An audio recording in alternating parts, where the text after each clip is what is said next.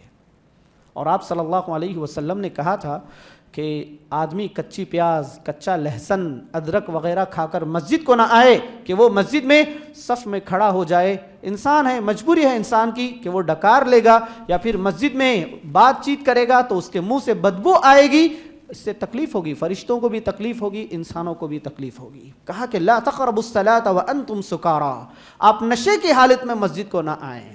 اور بعد میں کیا ہو گیا، یہ لوگ جب رفتہ رفتہ شراب چھوڑنے کے عادی ہوئے تو اللہ تعالیٰ نے 7ویں پارے میں ہم بتائیں گے کہ اللہ تعالیٰ نے ان کو شراب کو مکمل طور پر حرام کر دیا، رفتہ رفتہ شراب حرام کی گئی۔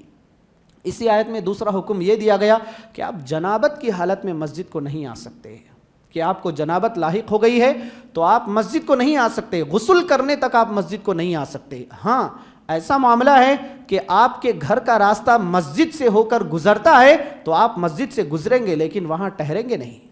کبھی کبھار ایسا ہو سکتا ہے کہ کسی کے گھر کو جانے کے لیے مسجد سے ہو کر ہی جانا پڑے، یا پھر آدمی جنابت کی حالت میں ہے، اس کے گھر کے پاس راستہ بند ہو گیا ہے اور مسجد سے گزرنے کے علاوہ کوئی چارہ نہیں ہے، تو ایسے وقت میں آدمی مسجد سے گزر سکتا ہے لیکن وہ مسجد میں آ نہیں سکتا، مسجد میں ٹھہر نہیں سکتا جب تک کہ وہ غسل نہ کر لے۔ اور آخر میں بتایا گیا کہ تیمم جو ہے نا، یہ آدمی کے غسل کا بھی بدل ہے، یہ آدمی کے وضو کا بھی بدل ہے۔ آدمی اگر پانی نہانے سے عاجز ہے، پانی تو موجود ہے لیکن انسان اس قدر بیمار ہے کہ اگر وہ غسل کرے گا تو اس کو موت آ سکتی ہے، مر سکتا ہے، جیسے شدید بخار کا معاملہ ہے۔ آدمی اگر وضو بھی کرے گا تو مر جائے گا یا پھر اس کی تکلیف میں اضافہ ہوگا۔ تو ایسے میں کہا گیا کہ آپ تیمم کیجئے، یا پھر پانی موجود نہیں ہے، وضو کے لیے نہ پانی ہے اور نہ غسل کے لیے پانی ہے، تو ایسے آدمی کو چاہیے کہ وہ تیمم کر لے۔ اور اسی طرح اس کے بعد اللہ تبارک و تعالیٰ نے یہ مضمون باندھا ہے کہ آدمی شرک نہ کرے۔ اللہ تعالیٰ شرک کو کبھی معاف نہیں کرے گا، اللہ تعالیٰ شرک کو کبھی معاف نہیں کرے گا۔ ہاں، اگر شرک کرنے والا مرنے سے پہلے توبہ کرتا ہے اللہ تعالیٰ اس کے سارے شرک کو معاف کر دے گا۔ الاسلام یہدم ما کان قبلہ، آدمی اگر توحید پر آ جائے گا تو اللہ تعالیٰ اس کی ساری شرکیہ زندگی، آدمی اگر کتاب و سنت کو ماننے لگے گا تو اللہ تعالیٰ اس کی بدعات و خرافات کی ساری زندگی کو انشاءاللہ معاف کر دے گا۔ اور اگر آدمی شرک کرے گا تو اللہ کبھی معاف نہیں کرے گا۔ یہ اللہ تبارک و تعالیٰ کا اصول ہے، یہ اللہ تعالیٰ کا قانون ہے۔ ایسا کیوں نہیں ہوتا؟ اللہ تعالیٰ سب کو معاف کیوں نہیں کرتا؟ اللہ تعالیٰ سب کو معاف کیوں نہیں کرتا؟ وَلَوْ شَاءَ لَهَدَاهُمْ أَجْمَعِينَ، اللہ تعالیٰ نے کہا کہ اللہ تعالیٰ چاہے تو سب کو ہدایت دے دے۔ اللہ سب کو ہدایت کیوں نہیں دیتا؟ کیوں؟ اس لیے کہ اللہ تعالیٰ کا ایک معیار ہے۔ یہ دنیا امتحان گاہ ہے، یہ دنیا امتحان کی جگہ ہے، یہ دنیا اللہ تبارک و تعالیٰ کے پاس مقام و مرتبہ حاصل کرنے کا مسابقہ ہے۔ یہ دنیا کہ آدمی اگر جیسا کہ کہا ام نجعل الذین آمنوا وعملوا الصالحات کالمفسدین فی الارض، کیا ہم سب کے ساتھ یکساں سلوک کریں، ایمان والے کو بھی جنت دے دیں اور ایمان نہ لانے والے کو بھی جنت دے دیں؟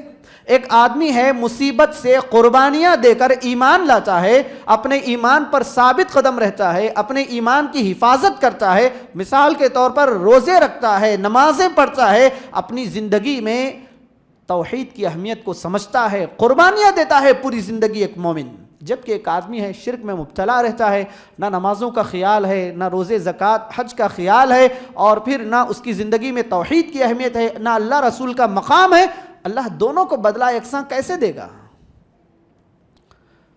آگے بتایا گیا کہ جو لوگ اللہ کی آیتوں کا انکار کرتے ہیں اللہ تعالیٰ انہیں جہنم میں داخل کرے گا۔ عذاب کی کیفیت بھی بتائی گئی کہ اللہ تبارک و تعالی جہنم میں ان کے لیے ایسا عذاب رکھے گا، جب جب ان کی جلد جلنے لگے گی اللہ تبارک و تعالی جلد کے جلتے ہی پھر ایک نئی جلد بنا دے گا۔ ان کا چمڑا جو احساس حسیت والا جو چمڑا ہوگا، جسے حس ہوتی ہے کہ جیسے ہی یہ چمڑا جلنے لگے گا اللہ تعالیٰ اس کی جگہ فوراً دوسرا چمڑا بنا دے گا۔ کیوں؟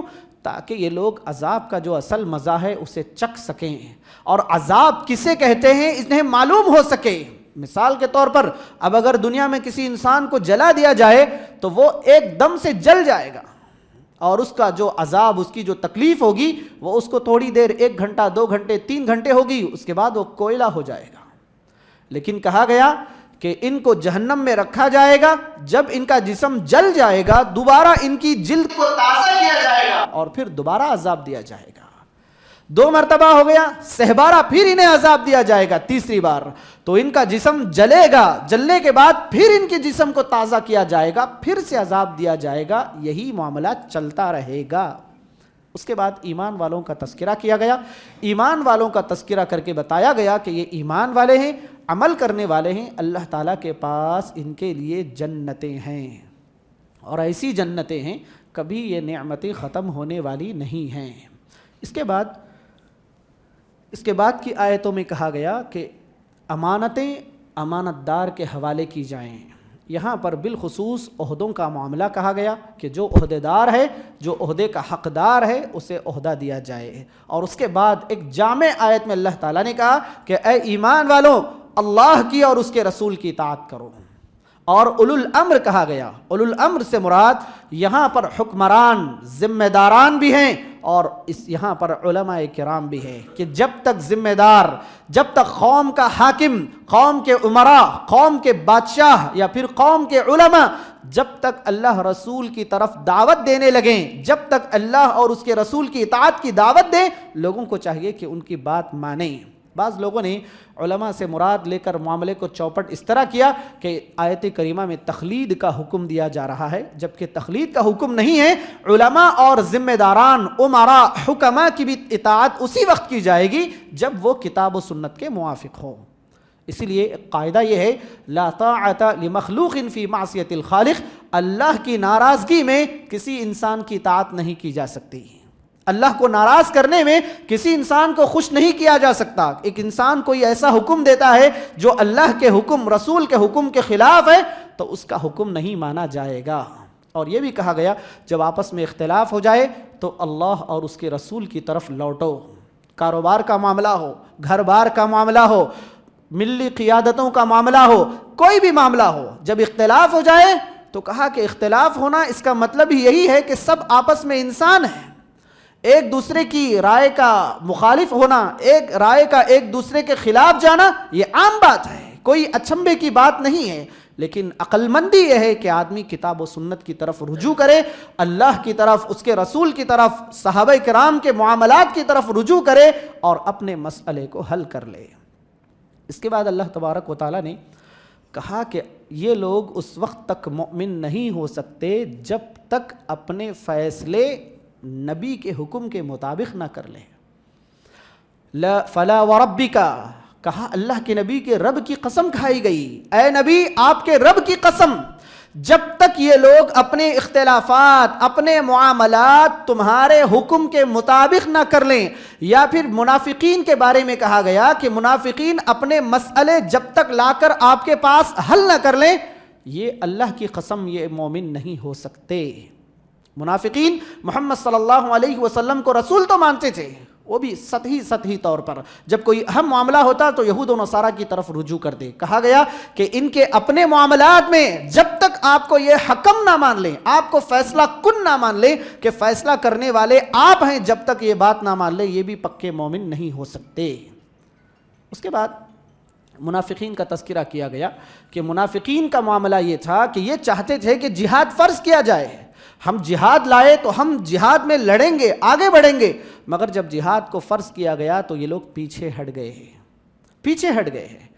اور ڈرنے لگے۔ اللہ تعالیٰ نے کہا کہ تم موت سے ڈرتے ہو، تم جہاں کہیں بھی رہو موت آ کر رہے گی، تم مضبوط قلعے میں چلے جاؤ، بڑے بڑے حفاظتی کمروں میں بند ہو جاؤ، موت وہاں پر آئے گی۔ آپ ایسا کوئی قلعہ تلاش کر لو، کوئی ایسی جگہ بنا لو کہ جہاں پر مجھے موت نہ آئے، وہاں جائیں گے آپ، اسی وجہ سے آپ مریں گے، موت آ کر ہی رہنی ہے۔ اور اس کے بعد کہا کہ لوگوں کا معاملہ ایسا ہے کہ جب کوئی اچھائی پہنچتی ہے تو سمجھتے ہیں کہ یہ میری طرف سے ہے، اپنی طرف سے ہے، اپنی قابلیت کا ذکر کرتے ہیں۔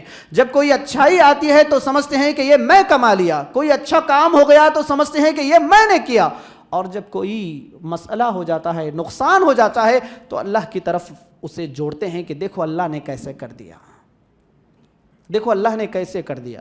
کوئی اچھا معاملہ ہوتا ہے تو حکم اپنی طرف منسوب کر لیتے ہیں معاملے کو کہ دیکھو میں نے کتنا اچھا کام کیا۔ حاضرین کرام، اس کے بعد حکم دیا گیا کہ ایک بات بتائی گئی، من یطیع الرسول فقد اطاع اللہ، کہ رسول کی اطاعت یہ حقیقت میں اللہ کی اطاعت ہے۔ رسول کی بات ماننا یہ حقیقت میں اللہ کی بات ماننا ہے، اور رسول کی بات نہ ماننا یہ حقیقت میں اللہ کی بات نہ ماننا ہے۔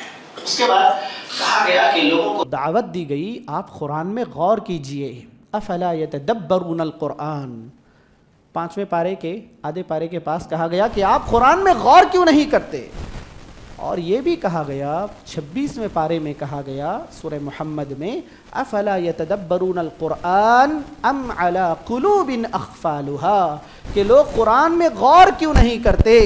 کیوں؟ اگر کوئی اپنے آپ کو عقل مند سمجھتا ہے تو وہ آئے قرآن میں غور کرے۔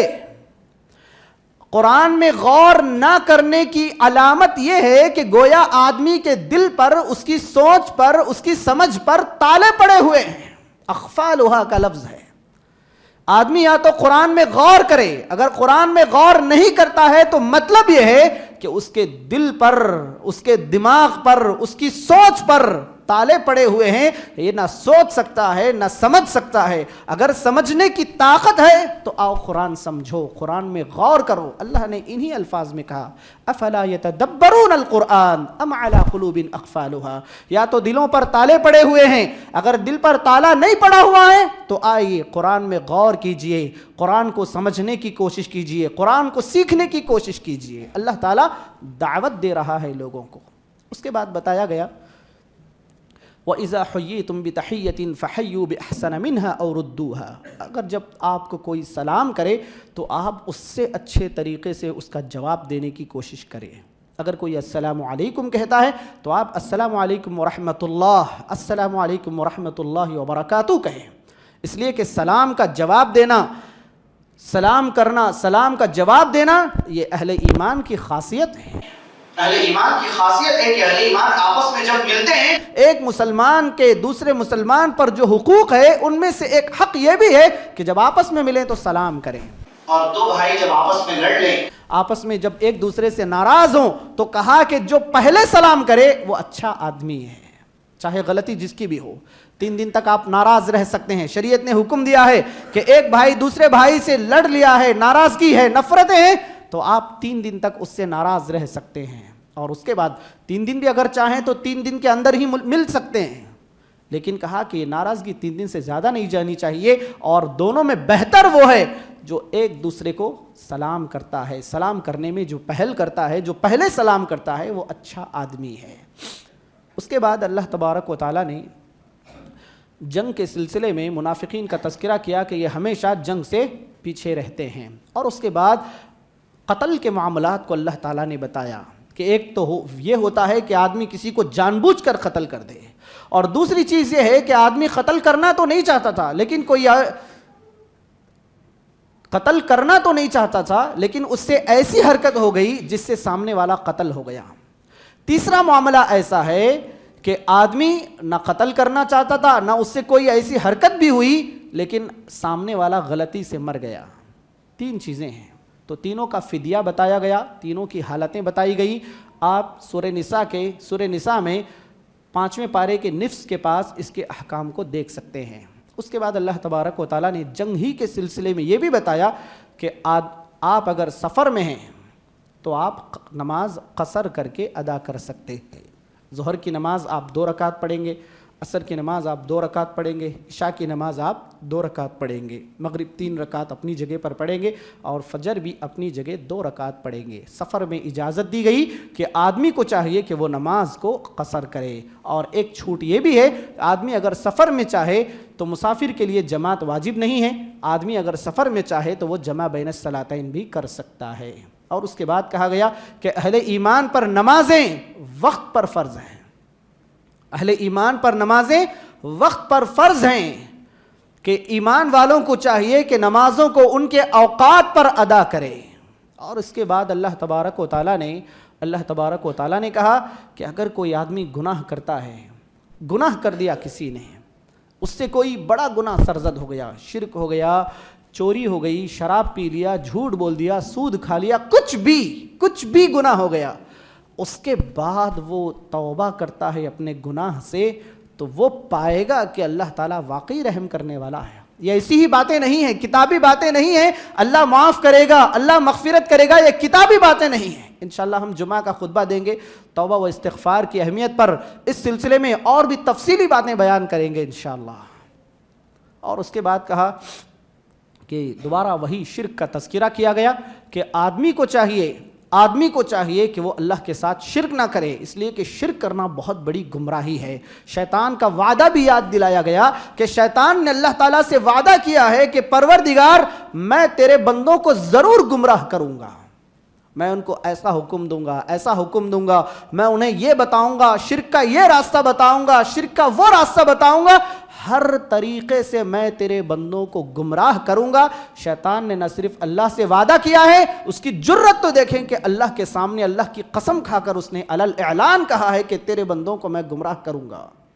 تو اللہ تعالیٰ نے بھی کہا کہ جو بھی مرد ہو کہ عورت ہو، اگر وہ نیک کام کرتا ہے، عمل صالح والا کام کرتا ہے، تو ہم اس کی زندگی اچھی بنائیں گے۔ یہ بھی اللہ کا وعدہ ہے، کوئی کتابی بات نہیں ہے، کوئی کہانی نہیں ہے کہ بس ہم نے پڑھ لیا، بیان کر لیا، سن لیا، بلکہ پریکٹیکل چیز ہے کہ اللہ تبارک و تعالیٰ نے کہا کہ مرد اور عورت جو بھی نیک عمل کرے گا، ہم اس کی زندگی کو بہتر بنا دیں گے، اس کی زندگی کو ہم اچھا بنا دیں گے۔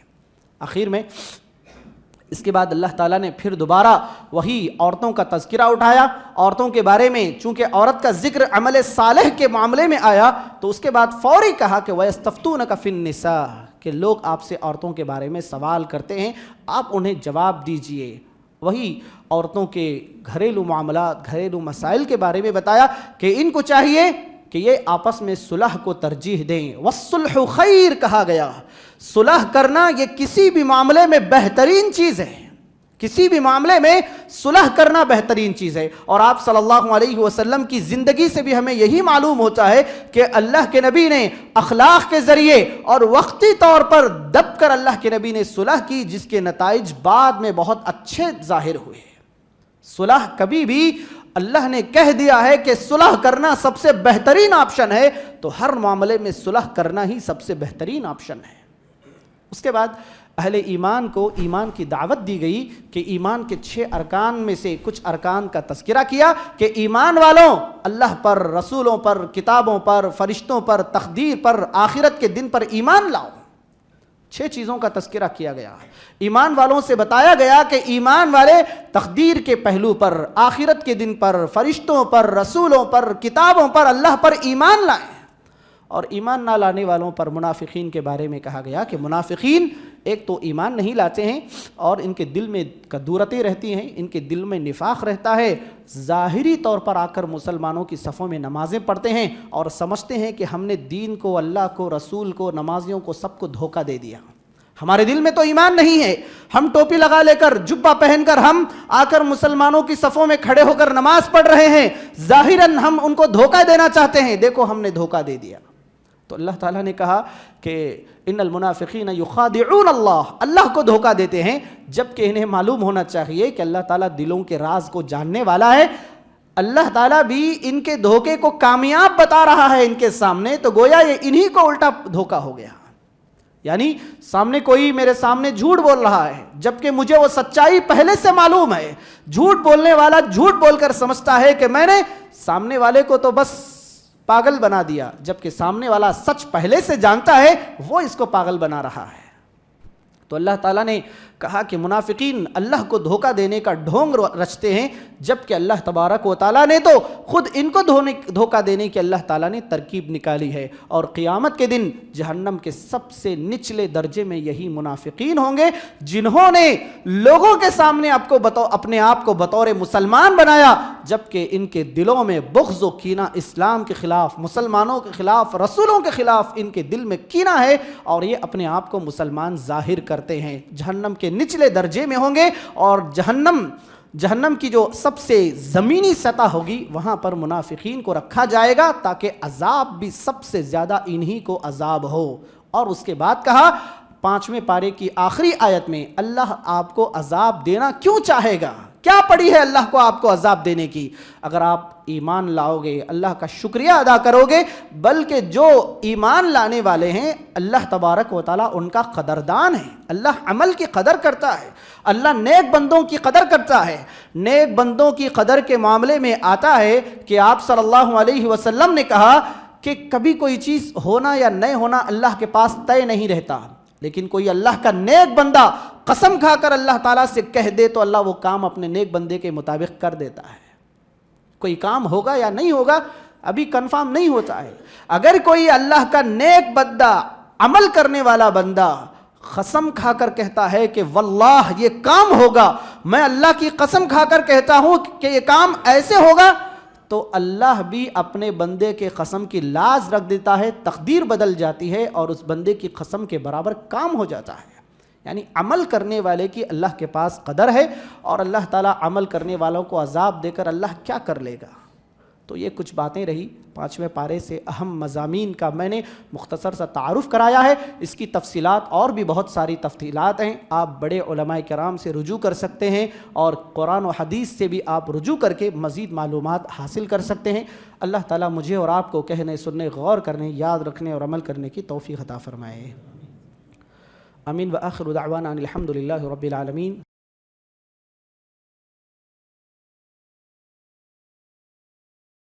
الحمد للہ رب العالمین وبہ نستعین والصلاة والسلام علی رسولہ الکریم وعلی من تبعہ بإحسان الی یوم الدین، اما بعد۔ قال اللہ تبارک وتعالی فی کلامہ المجید لا يحب اللہ الجہر بالسوء من القول الا من ظلم۔ حاضرین کرام، رمضان کے 6ویں دن یعنی 6ویں روزے کی مناسبت سے قرآن مجید کے پارے لا يحب اللہ کا مضامین کے اعتبار سے کچھ تعارف آپ حضرات کے سامنے پیش کیا جا رہا ہے۔ لا يحب اللہ یہ 6واں پارہ ہے۔ اس پارے کے 2 حصے ہیں۔ پہلا حصہ سورۃ النساء کا اختتامی حصہ ہے، اور دوسرا حصہ سورۃ المائدہ کا ابتدائی حصہ، اور تقریباً اکثر حصہ اسی پارے میں موجود ہے۔ اللہ تبارک و تعالیٰ نے 6 پارے کی آغاز شروعات میں کہا کہ اللہ تعالیٰ پسند نہیں کرتا ہے، رب ذوالجلال پسند نہیں کرتا ہے کہ کوئی آدمی بلند آواز سے، غلط طریقے سے اپنے آپ کو بیان کرے، مگر اللہ تبارک و تعالیٰ اگر کسی پر ظلم ہوا ہے تو مظلوم کے لیے یہ جائز ہے کہ وہ اپنے معاملات کو چاہے تو زور زور سے بھی لوگوں کے سامنے بتا سکتا ہے، لوگوں کے سامنے پیش کر سکتا ہے۔ صرف مظلوم کو اجازت دی گئی ہے۔ کیوں؟ اس لیے کہ ظلم یہ کبیرہ گناہوں میں سے ہے، اور جیسا کہ کہا جاتا ہے کہ آپ صلی اللہ علیہ وسلم کی ایک حدیث کا بھی مفہوم ہے کہ 2 قسم کی سزائیں ایسی ہیں کہ ان دو قسم کے گناہ ایسے ہیں کہ ان 2 گناہوں کا بدلہ انسان کو دنیا ہی میں دے دیا جاتا ہے۔ ایک ہے کسی پر ظلم کرنا، اور دوسرا ہے ماں باپ کے ساتھ بد اخلاقی سے پیش آنا، ماں باپ کے ساتھ برا سلوک کرنا۔ یہ 2 چیزیں ایسی ہیں کہ ان کا بدلہ انسان کو دنیا ہی میں دے دیا جاتا ہے۔ کہ آدمی کسی پر ظلم کرے یا پھر اپنے ماں باپ کے ساتھ برا سلوک کرے، اپنے ماں باپ کے ساتھ اچھا سلوک نہ کرے، ماں باپ کی نافرمانی کرے، تو یہ دو چیزیں ایسی ہیں، ان کا دو کا بدلہ دنیا ہی میں دے دیا جائے۔ اور مظلوم کے بارے میں اللہ کے نبی نے کہا اتقی دعوت المظلوم، مظلوم کی بد دعا سے بچیں، مظلوم کی بد دعا سے بچیں، اس لیے کہ مظلوم کی بد دعا جلد قبول کر لی جاتی ہے۔ ایک اور حدیث میں کہا گیا کہ مظلوم کی بد دعا اور اللہ تعالیٰ کے درمیان کوئی حجاب نہیں ہوتا ہے۔ اس کے بعد لا یحب اللہ میں یہود کی ایک خصلت بتائی گئی، تم تو وہ لوگ ہو جو دین کے بعض حصے پر ایمان لاتے ہو اور بعض حصے کو تم چھوڑ دیتے ہو، دین کا جو حصہ پسند آ گیا اس پر عمل کر لیتے ہو، اور دین کا جو حصہ پسند نہیں آیا، تمہارے مزاج اور تمہاری خواہشات کے خلاف رہا، اس حصے کو تم چھوڑ دیتے ہو۔ جبکہ دین کا معاملہ تو یہ ہے کہ آدمی کو طوعاً و کرہن، چاہتے ہوئے بھی نہ چاہتے ہوئے بھی انسان کو کیا کرنا چاہیے؟ دین پر عمل کرنا چاہیے، انسان کو عمل کرنا چاہیے دین پر۔ ہو سکتا ہے کوئی چیز وقتی طور پر عمل کرنے میں انسان کو ناپسندیدگی ہو، لیکن وہ ناپسندیدگی کو بھی پسے پشت ڈال کر انسان کو کیا کرنا چاہیے؟ دین پر عمل کرنا چاہیے۔ اس کے بعد ایک اور مضمون اللہ تبارک و تعالیٰ نے یہ باندھا ہے کہ یہود و نصارہ کی اب تک کی جتنی بھی سازشیں تھیں ان کو پھر ایک بار مختصر طور پر بیان کیا، اور کہا کہ تم اللہ کا وعدہ توڑنے والی قوم ہو، تم اللہ کا وعدہ توڑنے والی قوم ہو، انبیاء اکرام علیہم السلام کو قتل کرنے والی قوم ہو، اور اللہ کی نعمتوں کے بار بار اللہ تبارک و تعالیٰ کی نعمتوں کے نزول کے باوجود بھی تم انبیاء کو جھٹلانے والے ہو، اللہ تعالیٰ کو جھٹلانے والے ہو، تم انتہائی سرکش قوم ہو۔ تم تو وہ ہو جنہوں نے حضرت عیسیٰ علیہ السلام کو قتل کرنے کی کوشش کی، مگر تم اس میں کامیاب نہیں ہوئے، پھر بھی تم نے لوگوں میں جھوٹ پھیلایا کہ ہم نے عیسیٰ کو قتل کر دیا۔ اور پھر سورہ نساء کی مناسبت سے بالخصوص حضرت عیسیٰ بن مریم علیہ السلام کا تذکرہ کیا گیا کہ مریم ایک پاک باز عورت تھیں۔ مریم، جیسا کہ اللہ کے نبی نے حدیث میں بیان فرمایا کہ مردوں میں تو بہت سارے مرد کامل اور مکمل مرد ہیں شخصیت کے اعتبار سے، لیکن شخصیت کے اعتبار سے، اخلاق و کردار کے اعتبار سے عورتوں میں قرآن مجید میں صرف 2 مکمل عورتوں کا تذکرہ کیا گیا ہے کہ یہ 2 مثالی عورتیں ہیں۔ قرآن مجید میں جن عورتوں کا تذکرہ کیا گیا 2 عورتوں کو مثالی عورتیں کہا گیا، اور مردوں کے سلسلے میں کہا کہ مردوں میں تو بہت سارے مرد مثالی مرد ہیں جن کی مثال دی جا سکتی ہے، لیکن عورتوں میں عیسیٰ بن مریم علیہ السلام کا تذکرہ کیا گیا، اور فرعون کی بیوی آسیہ کا تذکرہ کیا گیا کہ عورتوں میں یہ مثالی عورتیں ہیں، 2 عورتیں ہیں۔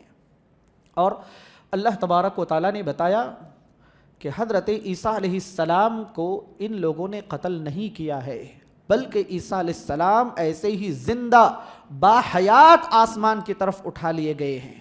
مسئلہ یوں ہوا تھا کہ عیسیٰ علیہ السلام کے سلسلے میں اس معاملے میں 2 واقعات بیان کیے جاتے ہیں۔ عیسیٰ علیہ السلام کی مسلسل دعوتی کوشش کے باوجود ان پر ایمان لانے والے لوگ صرف 12 لوگ رہ گئے تھے جو عیسیٰ علیہ السلام پر ایمان لائے تھے، جو ان کے حواری جنہیں کہا جاتا ہے۔ اللہ تعالیٰ کی نصرت اور تائید کرنے کے لیے یہ لوگ کھڑے ہوئے تھے کہ عیسیٰ علیہ السلام نے جب کہا تھا کہ کون میرا مددگار بنے گا اللہ تعالیٰ کے دین کے معاملے میں، تو 12 لوگ کھڑے ہوئے تھے اور کہا تھا کہ ہم آپ پر ایمان لائیں گے اور آپ کی مدد کریں گے۔ جب بادشاہ کو معلوم ہوا کہ عیسیٰ علیہ السلام پر لوگوں نے اس طرح ایمان لایا ہے اور ان کے حواری بن گئے ہیں، تو بادشاہ نے حضرت عیسیٰ علیہ السلام کو قتل کرنے کے لیے، آپ کو قید کرنے کے لیے بادشاہ بھاگا ہوا آیا۔ اور جب عیسیٰ علیہ السلام کو معلوم ہوا تو عیسیٰ علیہ السلام نے کہا کہ بادشاہ مجھے قتل کرنے کے لیے، مجھے قید کرنے کے لیے آ رہا ہے تم میں سے کوئی جو آگے بڑھے اور اپنے آپ کو قربان کرے اور اسے میرا چہرہ اللہ تعالیٰ کی طرف سے دیا جائے گا اور مجھے آسمان کی طرف اٹھا لیا جائے گا۔ ایک روایت یہ ہے۔ تو ایک ان کا شاگرد، ان کا ایک حواری آگے بڑھا اور کہنے لگا کہ میں حاضر ہوں. تو عیسیٰ علیہ السلام کو آسمان میں اٹھا لیا گیا اور ان کے ایک شاگرد کو اللہ تعالیٰ کی جانب سے عیسیٰ علیہ السلام کی شکل دی گئی اور اس کو لوگوں نے شہید کر دیا، اور یہ افواہ پھیلا دی کہ ہم نے عیسیٰ علیہ السلام کو شہید کر دیا. دوسرا واقعہ اس معاملے میں یہ ہے کہ حضرت عیسیٰ علیہ السلام اپنے حواریوں سمیت، اپنے ان 12 ایمان والوں سمیت ایک جگہ پناہ گزیں ہو گئے تھے. تو ایک آدمی نے بادشاہ سے جا کر شکایت کی کہ عیسیٰ وہاں پر موجود ہیں، میں جانتا ہوں. اور اس نے کیا کیا؟ بادشاہ کے لوگوں کو اور بادشاہ کو بلا کر لے کر آیا. اور جب یہ لوگ اندر تھے تو اس نے کہا کہ آپ باہر رکیے ذرا، میں اندر جاتا ہوں. جیسا ہی وہ اندر آیا، اللہ تعالیٰ نے عیسیٰ علیہ السلام کو اوپر اٹھا لیا اور اس اندر آنے والے کو حضرت عیسیٰ علیہ السلام کی شکل دے دی گئی، اور وہ چیختا چلاتا رہا کہ میں عیسیٰ نہیں ہوں. تو لوگ ماننے والے کہاں تھے؟ چہرہ تو دے دیا گیا تھا اللہ کی جانب سے، اور اسی کو پھانسی پر چڑھا دیا گیا. اور پھر لوگوں نے ایک اور عقیدہ یہ بنایا کہ نعوذ باللہ عیسیٰ علیہ السلام نے ہمارے گناہوں کے بدلے میں اپنی جان دے دی ہے. اب عیسیٰ علیہ السلام ہمارے گناہوں کو معاف کرنے کے لیے، ہمارے گناہوں کی معافی کے لیے انہوں نے جان کا نذرانہ دیا ہے، تو ہمارے سارے گناہ معاف ہیں، ہم گناہ کر سکتے ہیں، کیونکہ ہمارے گناہوں کی ذمہ داری عیسیٰ نے لے لی ہے. جبکہ بات ایسی نہیں ہے. عیسیٰ علیہ السلام زندہ ہیں. قیامت کے قریب عیسیٰ علیہ السلام کا نزول ہوگا. دمشق کے ایک مقام پر المنارۃ البیضاء، وہاں پر عیسیٰ علیہ السلام 2 فرشتوں کے ساتھ نازل ہوں گے اور باقاعدہ وہ دجال کا خاتمہ کریں گے، صلیب کا خاتمہ کریں گے، اور جو برا جانور ہے اس کو ختم کریں گے. مشرکین یہود و نصارہ کو تمام کو عیسیٰ علیہ السلام قتل کریں گے. جب آسمان کی طرف گئے تھے عیسیٰ علیہ السلام کی عمر 35 سال تھی، اور جب آئیں گے تو مزید 35 سال یا پھر 38 سال 40 سال تک کا تذکرہ ہے، مزید 40 سال یہاں پر زندگی گزاریں گے عیسیٰ علیہ السلام. اور ان کی ایک عام موت ہوگی، جیسا ایک عام انسان انتقال کر جاتا ہے ویسی ہی موت عیسیٰ علیہ السلام کی ہوگی. اور عیسیٰ علیہ السلام جیسا کہ بتایا میں نے دجال کا خاتمہ کریں گے. اور پھر جو 40 سال 35 سال عیسیٰ علیہ السلام زندگی گزاریں گے وہ محمد صلی اللہ علیہ وسلم کے طریقے پر زندگی گزاریں گے. اللہ کے نبی نے ایک اور مرتبہ بھی کہا تھا اگر موسیٰ علیہ السلام زندہ ہوتے تو موسیٰ علیہ السلام کے پاس بھی میری اطاعت کے علاوہ، میری فرما برداری کے علاوہ کوئی چارہ نہیں ہوگا، تو عیسیٰ علیہ السلام کے ساتھ بھی یہی معاملہ ہوگا. اللہ تعالیٰ نے عیسیٰ علیہ السلام کے تذکرے کے بعد یہود و نصارہ کو عام دعوت دی ہے. انبیاء کا تذکرہ کیا کہ ہم نے ابراہیم علیہ السلام پر، نوح علیہ السلام پر، یونس پر، ہارون پر، موسیٰ پر، تمام پر ہم نے وحی نازل کی. اور اے لوگوں، اللہ کی جانب سے دلیل آ چکی ہے، اللہ کی جانب سے قرآن مجید نازل ہو چکا ہے. اللہ کی اس رستی کو مضبوطی کے ساتھ تھام لو، اور یہ جو ہمارا رسول ہے، ہمارے اس رسول کی بات کو مانو، ہمارے رسول کے طریقے پر چلو. اور یہود و نصارہ سے بالخصوص اہل کتاب ہونے کا حوالہ دے کر کہا گیا دین میں غلو مت کرو، دین میں غلو مت کرو. اس لیے کہ اللہ کے نبی کریم صلی اللہ علیہ وسلم نے بیان فرمایا اے لوگوں غلو سے بچو، کیونکہ تم سے پہلے والے لوگوں کو جس چیز نے ہلاک و برباد کر دیا وہ یہی دین میں غلو کرنا تھا. اللہ نے دین میں ہر چیز کی ایک اہمیت بتائی ہے. فرائض ہیں، ان کی ایک اہمیت ہے. فرشتے ہیں، ان کا ایک مقام ہے. انسان ہے، اس کا ایک مقام ہے. نبی ہے، اس کا ایک مقام ہے. رسول ہے، اس کا ایک مقام ہے. ایسا نہ ہو کہ آدمی انبیاء کو اللہ تعالیٰ کا مقام دے دے، یا پھر اپنے امام کو اللہ کے نبی کا مقام دے دے، فرشتوں کو نعوذ باللہ اللہ کی بیٹیاں بنا دے، فرشتوں کو اللہ تبارک و تعالیٰ کی اولاد بتا دے. یہ تو غلو کی بات ہو گئی. کہا کہ دین میں غلو اللہ تعالیٰ کو پسند نہیں ہے. اور آپ صلی اللہ علیہ وسلم نے بھی کہا کہ جس طرح یہود و نصارہ نے ایک طرف اپنے انبیاء کو قتل کیا اور دوسری طرف اپنے انبیاء کے سلسلے میں بہت زیادہ غلو سے کام لیا، میرے ساتھ یہ معاملہ مت کرو. میں اللہ کا بندہ ہوں، میں اللہ کا رسول ہوں، مجھے یہی مقام کافی ہے. لوگوں نے آپ صلی اللہ علیہ وسلم کے اوصاف، آپ صلی اللہ علیہ وسلم کی عادتیں، آپ صلی اللہ علیہ وسلم کے اخلاق قرآن و حدیث میں کھول کھول کر بیان کیے گئے. مگر لوگوں نے کہا آپ صلی اللہ علیہ وسلم عام انسانوں کی طرح نہیں ہیں. لوگوں نے یہ بات پھیلائی اور یہ بھی کہا کہ اللہ کے نبی زندہ ہیں، جبکہ قرآن مجید میں کہا گیا انک میت، اے محمد صلی اللہ علیہ وسلم آپ بھی انتقال کیے جانے والے ہیں. تو حاضرین کرام، غلو سے کام نہیں لینا چاہیے. عبادات کا ایک مقام ہے، عبادات کے احکام ہیں، ان احکام کو ان کی کیٹیگری میں رکھ کر ہی عمل کرنا چاہیے. ورنہ آدمی دین میں غلو کرے گا، دین میں جو اس کے اوپر نہیں ہے اپنے اوپر مسلط کر لے گا تو انسان تھک جائے گا، ہار جائے گا اور پھر پلٹ کر دین اس پر غالب آ جائے گا. انسان کو دین کو ماننے کے علاوہ کوئی اور چارہ نہیں ہوگا. اسی بات کا اللہ تبارک و تعالیٰ نے حکم دیا.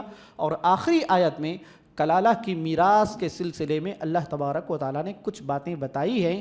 یہاں پر سورۃ النساء ختم ہو جاتی ہے. سورۃ النساء کے بعد سورۃ المائدہ کا آغاز ہو رہا ہے. کہا جاتا ہے کہ سورۃ المائدہ آپ صلی اللہ علیہ وسلم مدینہ کو جانے کے 6 سال بعد یہ نازل ہونا شروع ہوئی. سن 6 ہجری میں سورۃ المائدہ کا نزول ہوا اور پھر بعد کا حصہ سن 7 ہجری میں بھی نازل ہوا. مدینہ میں ہجرت کے بعد یہ سورت نازل ہوئی. یہ سورت مدنی سورت ہے. اس سورت کے ایک بہت سارے نام ہیں. المائدہ کا نام العہود بھی بتایا گیا کیونکہ اس میں وعدے کی پاسداری کا حکم ہے. اور تو اور احرام کے احکام بھی بتائے گئے ہیں. آپ صلی اللہ علیہ وسلم کے عمرہ قضا کے وقت کے یہ احکام بتائے جاتے ہیں. اللہ تبارک و تعالیٰ نے پہلی آیت کریمہ ہی میں کہا کہ اے وہ لوگوں جو ایمان لائے ہو اپنے وعدوں کو پورا کرو. ایک قوم کے اعتبار سے آپ نے دوسری قوم سے جو وعدہ کیا ہے اس وعدے کو پورا کرو. ایک انسان ہونے کے ناطے آپ نے دوسرے انسان سے جو وعدہ کیا ہے اس کو پورا کرو. اپنے درمیان جو عہد و میثاق ہے، اپنے درمیان جو قول و قرار ہے، ان قول و قرار کو پورا کرو. آپ صلی اللہ علیہ وسلم کو اور اہل ایمان کو اس بات کا حکم دیا گیا. دوسری آیت کریمہ میں شعائر کا احترام کرنے کا حکم دیا گیا. شعائر، شعیرتن ایسی چیز کو کہتے ہیں جو کیا ہو، کسی چیز پر دلالت کرنے والی چیز ہو. جیسا کہ میدان جنگ میں ایک قوم کا مخصوص جھنڈا ہوتا ہے جو ایک قوم کی طرف نشاندہی کرتا ہے.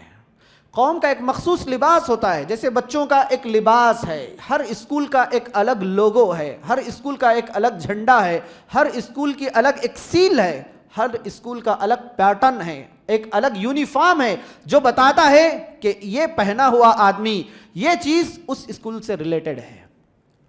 تو دین اسلام کے شعائر بتائے گئے کہ شعائر، اسلام کے شعائر میں سے یہ ہے کہ آدمی اذان کا احترام کرے، نماز کا احترام کرے، مسجد کا احترام کرے اور داڑھی کا احترام کرے. یہ ساری کی ساری چیزیں کیا ہیں؟ اسلام کے شعائر میں سے ہیں. اور شعائر کی پابندی کرنا انسان کے تقوی کی علامت ہے اور اللہ سے قریب ہونے کی علامت ہے. اسی آیت میں کہا گیا کہ ایک دوسرے کا تعاون کرو، نیکی کے کاموں میں ایک دوسرے کی مدد کرو، ایک دوسرے کا ساتھ دو. نیکی کا کام ہے، خیر کا کام ہے، بھلائی کا کام ہے، ضرور ساتھ دو. کیونکہ یہود و نصارہ اس معاملے میں بالخصوص وہ جانتے تھے کہ نیکی کیا ہے. محمد صلی اللہ علیہ وسلم نیک ہیں، محمد صلی اللہ علیہ وسلم سچے رسول ہیں. ماننے کے باوجود بھی یہود و نصارہ اللہ کے رسول صلی اللہ علیہ وسلم کی رسالت نہ خود مانتے تھے اور نہ دوسروں کو ماننے دیتے تھے. کہا کہ ہونا تو یوں چاہیے کہ آپ ایک دوسرے کا تعاون کریں، خیر کے کام میں، بھلائی کے کام میں، اور برائی کے کام میں، شر کے کام میں، گناہ کے کام میں ایک دوسرے کی مدد نہ کریں. اللہ تعالیٰ سے ڈریں کیونکہ اللہ کا عذاب بہت سخت عذاب ہے. حاضرین، ایک چیز کی میں وضاحت یہاں ضروری سمجھتا ہوں کہ اللہ نے کہا ایک دوسرے کا تعاون کرو. اللہ نے کہا ایک دوسرے کا تعاون کرو.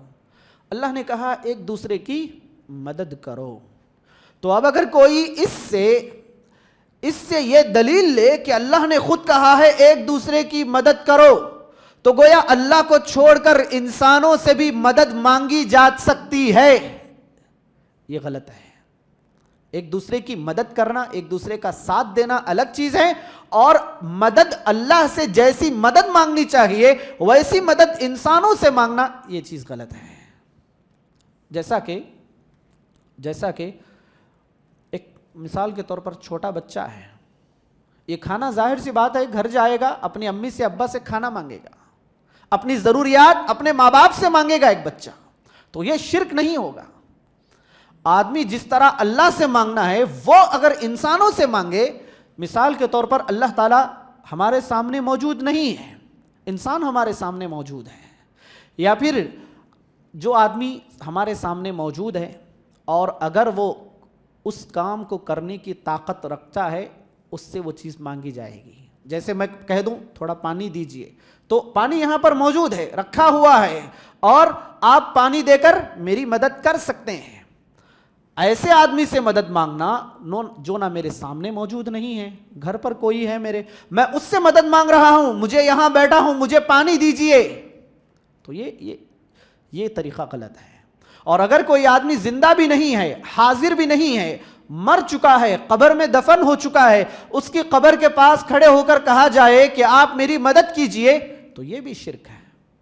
ان چیزوں کو سمجھنا ہے، کیونکہ بعض لوگ گمراہ کرتے ہیں، کہتے ہیں کہ اللہ نے خود کہا ہے ایک دوسرے کی مدد کرو، تو ہم ولی مدد کرنے والے ہیں، ہم اولیاء سے مدد مانگ رہے ہیں۔ غلط عقیدہ ہے، عقیدے کو توڑ مروڑ کر پیش کرنے والی بات ہے۔ اس کے بعد ایک بہترین مضمون اللہ تبارک و تعالیٰ نے یہ بیان کیا، جانوروں میں حلال اور حرام کیا ہے اس کو اللہ تعالیٰ نے بتایا کہ جو جانور ذبح کیا جائے گا، اللہ کا نام لے کر ذبح کیا جائے گا، وہ جانور حلال ہوگا۔ جس جانور کی گردن مروڑ کر اسے ذبح کیا جائے، ذبح نہیں بلکہ اسے گردن مروڑ کر اسے مار دیا جائے، تو کہا کہ یہ جانور حلال نہیں ہے۔ کوئی جانور اوپر سے نیچے گر گیا، اس پر دیوار گر گئی، کوئی حادثے میں مر گیا، ایسے سارے جانور حرام ہے۔ ہاں کوئی جانور اگر زخمی ہے، زخم کی تاب نہ لا کر وہ تڑپ رہا ہے، ایسے میں آپ اس پر اللہ کا نام لے کے چھری چلاتے ہیں تو یہ جانور حلال ہو جائے گا۔ کوئی جانور گر کے مر گیا، ڈوب کے مر گیا، حادثے میں مر گیا، ایکسیڈنٹ میں مر گیا، اور اگر اس کو کھانا چاہیں تو کہا کہ وہ جانور حرام جانور ہے، اس کو نہیں کھایا جا سکتا۔ کھانے والے جانوروں میں اور نہ کھانے والے جانوروں میں کہا گیا کہ جو جانور پنجے سے شکار کرتے ہیں، جو جانور اپنے کونچلی کے بڑے دانتوں سے شکار کرتے ہیں، جیسے شیر ہے، بلی ہے، کتا ہے، ایسے بڑے بڑے جانوروں کے بارے میں کہا گیا کہ یہ جانور تو پہلے سے حرام ہے۔ حلال جانوروں کی بات جیسے گائے ہے، بکرا ہے، پرندہ ہے، تو ان حلال جانوروں میں بھی بتایا گیا۔ اور ایک اور بات یہ بھی بتائی گئی، انسان کے لیے خون کھانا اور خون پینا حرام ہے، اور وہ برا جانور جو ہے نا اس کو بھی کھانا پینا حرام ہے۔ اسی طرح قرآن مجید کی ایک عظیم آیت اسی مائدہ سورہ میں موجود ہے۔ کہا کہ اللہ تبارک و تعالیٰ نے آپ صلی اللہ علیہ وسلم اپنے حج میں جب تھے، عرفہ کے دن اللہ تعالیٰ نے آیت کریمہ نازل فرمائی، اے محمد آج ہم نے دین کو آپ پر مکمل کر دیا۔ دین کے مکمل ہونے کی خوشخبری یہود و نصارہ کئی سالوں سے انتظار کر رہے تھے کہ ہم نے تو دین کا ایک لمبا زمانہ گزارا ہے لیکن دین ہم پر مکمل نہیں کیا گیا، ابھی آخری نبی آنے والا تھا، ابھی آخری اینٹ لگائی جانے والی تھی، آخری کیل ابھی ٹھوکی جانے والی تھی، محمد صلی اللہ علیہ وسلم آئے، ان پر دین کو مکمل کیا گیا۔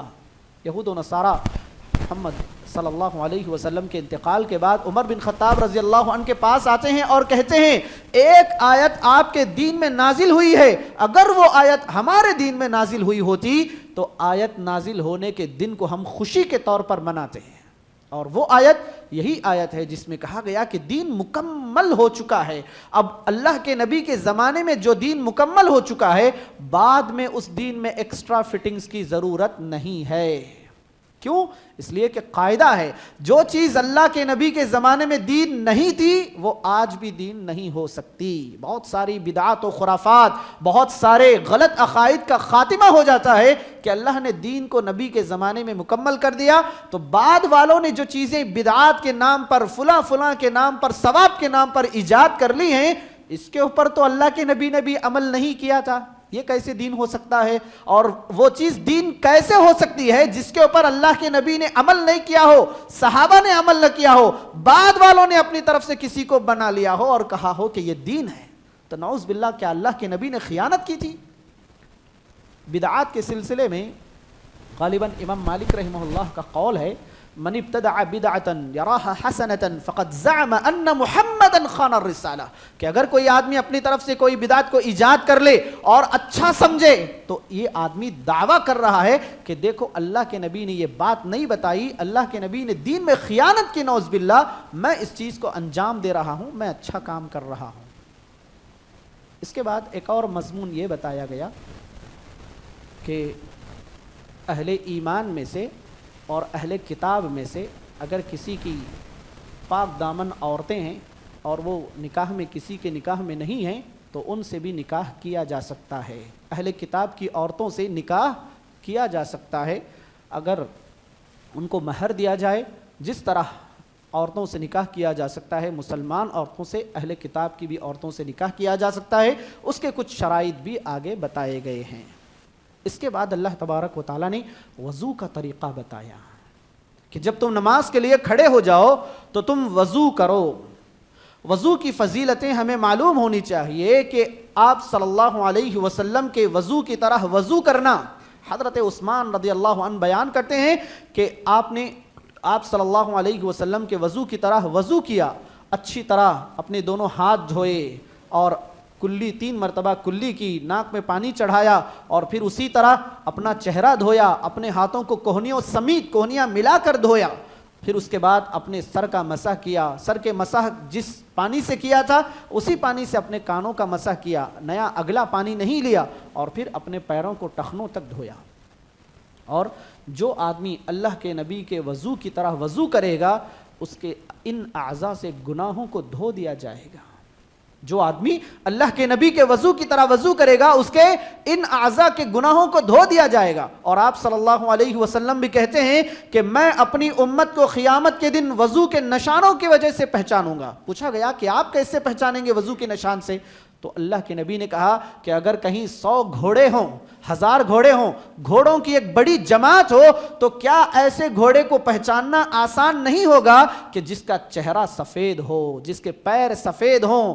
گھوڑوں میں ایسے گھوڑے کو پہچاننا کتنا آسان ہوگا۔ غرم محجلین کے اللہ کے نبی نے مثال دی کہ میری امت جب وضو کرے گی تو وضو کی وجہ سے اس کے چہرے روشن ہوں گے، قیامت کے دن اس کے ہاتھ روشن ہوں گے وضو کی وجہ سے، اس کے پیر روشن ہوں گے وضو کی وجہ سے۔ تو وضو کی فضیلت بہت بڑی فضیلتیں ہیں۔ آدمی کو چاہیے کہ ہر دم آدمی با وضو رہنے کی کوشش کرے، وضو کے بعد کی دعا پڑھے۔ اور پھر یہ بتایا گیا آدمی اگر وضو کے لیے اس کے پاس پانی نہیں ہے تو جیسا کہ کل ہم نے بتایا تھا کہ آدمی تیمم کرے، اور تیمم ایسی چیز ہے کہ تیمم کی وجہ سے بھی، تیمم غسل کا بھی بدل ہے اور وضو کا بھی بدل ہے۔ تیمم میں کیا کرنا ہے؟ ایک مرتبہ زمین پر اپنے دونوں ہاتھ کو مارنا ہے مٹی پر، اور اس کے بعد اپنے دونوں ہاتھوں پر پھونک مارنا ہے، اپنے چہرے پر اور اپنے ہاتھوں کی کلائیوں پر مل لینا ہے، اتنا ہی تیمم ہے۔ اس کے بعد ایک بہترین مضمون اللہ تعالیٰ نے یہ باندھا، کہا کہ اگر کسی قوم کی دشمنی بھی آپ کے ساتھ ہے، آپ میں اور کسی قوم میں دشمنی ہے، ایسے وقت میں بھی سامنے والے کے ساتھ انصاف کرو۔ ہو سکتا ہے دشمن سمجھ کر آپ ان پر ظلم مت کرو، دشمنوں کے ساتھ بھی عدل و انصاف سے کام لو، یہی چیز تقوی کی علامت ہے۔ معمولی بات نہیں ہے کہ ہم جس سے لڑے ہوئے ہیں، جس سے جھگڑے ہوئے ہیں اور جس سے ہم ناراض ہیں، کوئی ایسی قوم ہے جو ہماری دشمن قوم ہے، دشمن قوم کے ساتھ بھی عدل و انصاف کا معاملہ کرنا یہ تقوی کی بہت بڑی علامت ہے۔ اس کے بعد اللہ تبارک و تعالیٰ نے اپنے رسولوں کے بارے میں بتایا کہ رسولوں کا کام یہ ہے کہ یہ لوگوں کو خوشخبری سنائیں اور لوگوں کو اللہ کے عذاب سے ڈرائیں، اللہ کی نعمتوں سے خوش کریں، اللہ کی جنت کا واسطہ دے کر، اللہ تبارک و تعالیٰ کی جنت کا حوالہ دے کر، اللہ کی رحمت کا حوالہ دے کر خوش کریں، اور اللہ کے عذاب سے، اللہ کی جہنم سے، اللہ کے غیظ و غضب سے لوگوں کو ڈرائیں۔ حضرت موسیٰ علیہ السلام کی قوم کا تذکرہ کیا گیا کہ حضرت موسیٰ علیہ السلام کی قوم جب فلسطین میں داخل ہونے کے لیے کہا گیا ان کو مقدس زمین میں، تو ان لوگوں نے کہا کہ یہاں پر تو بڑے ظالم لوگ ہیں، ہم نہیں جا سکیں گے۔ آسمان سے من سلوا نازل ہوتا تھا، تو ان لوگوں نے کہا کہ ہم چاہتے ہیں کہ کھیتی باڑی کر کے زراعت کر کے ہم کھانا چاہتے ہیں. تو کہا کہ جاؤ فلسطین یہ بستی میں جاؤ, اس میں جو لوگ ہیں ان سے جہاد کرو اور ان کو باہر نکالو, وہاں سے آپ جہاد کر کے آپ اس زمین پر قبضہ کر لو اور اس کے بعد آپ اپنی طرف سے زراعت کرو. تو ان لوگوں نے کہا اے موسیٰ ہم جہاد بھی نہیں کریں گے, آپ اور آپ کا رب دونوں جاؤ جہاد کرو, جب تک یہ لوگ یہاں پر ہیں ہم اس بستی میں داخل نہیں ہوں گے. سرکشی کی, جہاد سے اعراض کیا, رسول کی بات سے اعراض کیا, اللہ کی بات سے ناراضگی اختیار کی. اللہ تبارک و تعالیٰ نے ان کا فیصلہ, ان پر اللہ تبارک و تعالیٰ نے اپنی ناراضگی کا اظہار کیا کہ اللہ کا جب حکم آئے تو انسان کو عمل کرنا چاہیے, اپنی طرف سے باتیں بنا کر رسول پر اور اللہ پر باتیں نہیں بنانا چاہیے.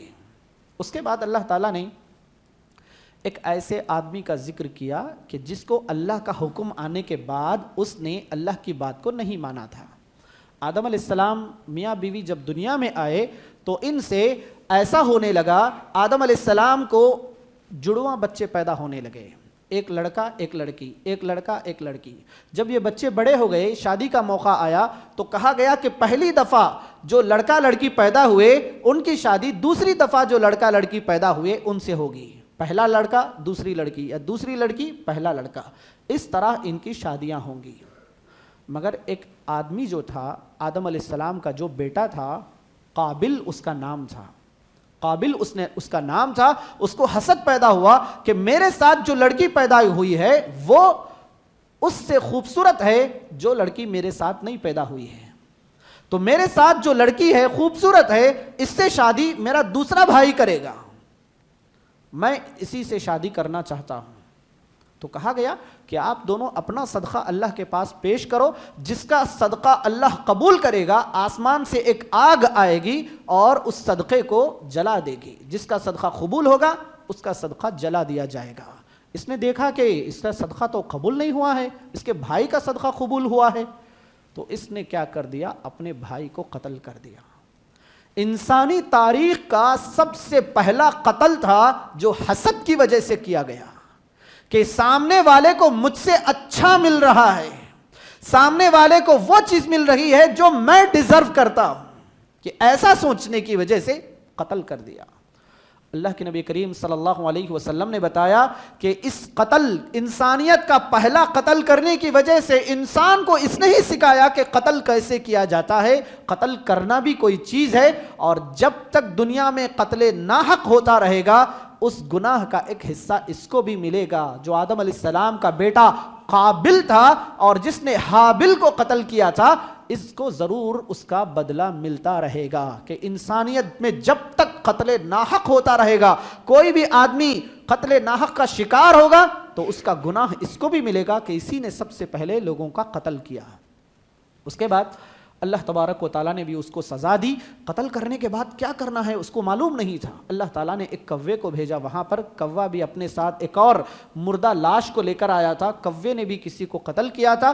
کوا زمین کھودتا ہے اور اس میں ایک مردہ کوے کو دفن کر دیتا ہے. تو یہ آدمی شرمندہ ہو جاتا ہے کہ دیکھو اللہ تعالیٰ نے مجھے کیسا سبق سکھایا ہے. اس واقعے کے بعد ہی قرآن مجید کی ایک ایسی عظیم آیت کریمہ ہے جو بڑے سے بڑی دہشت گردی کا جواب ہے, بڑی سے بڑی انارکی کا, سرکشی کا جواب ہے, اور بتاتی ہے کہ اسلام میں ایک انسان کی جان کی اہمیت کس قدر ہے. سورہ مائدہ کی آیت نمبر 32 میں کہا گیا کہ اگر کوئی آدمی بلا وجہ قتل ناحق میں ایک انسان کو مارتا ہے تو گویا اس نے پوری انسانیت کو مار دیا.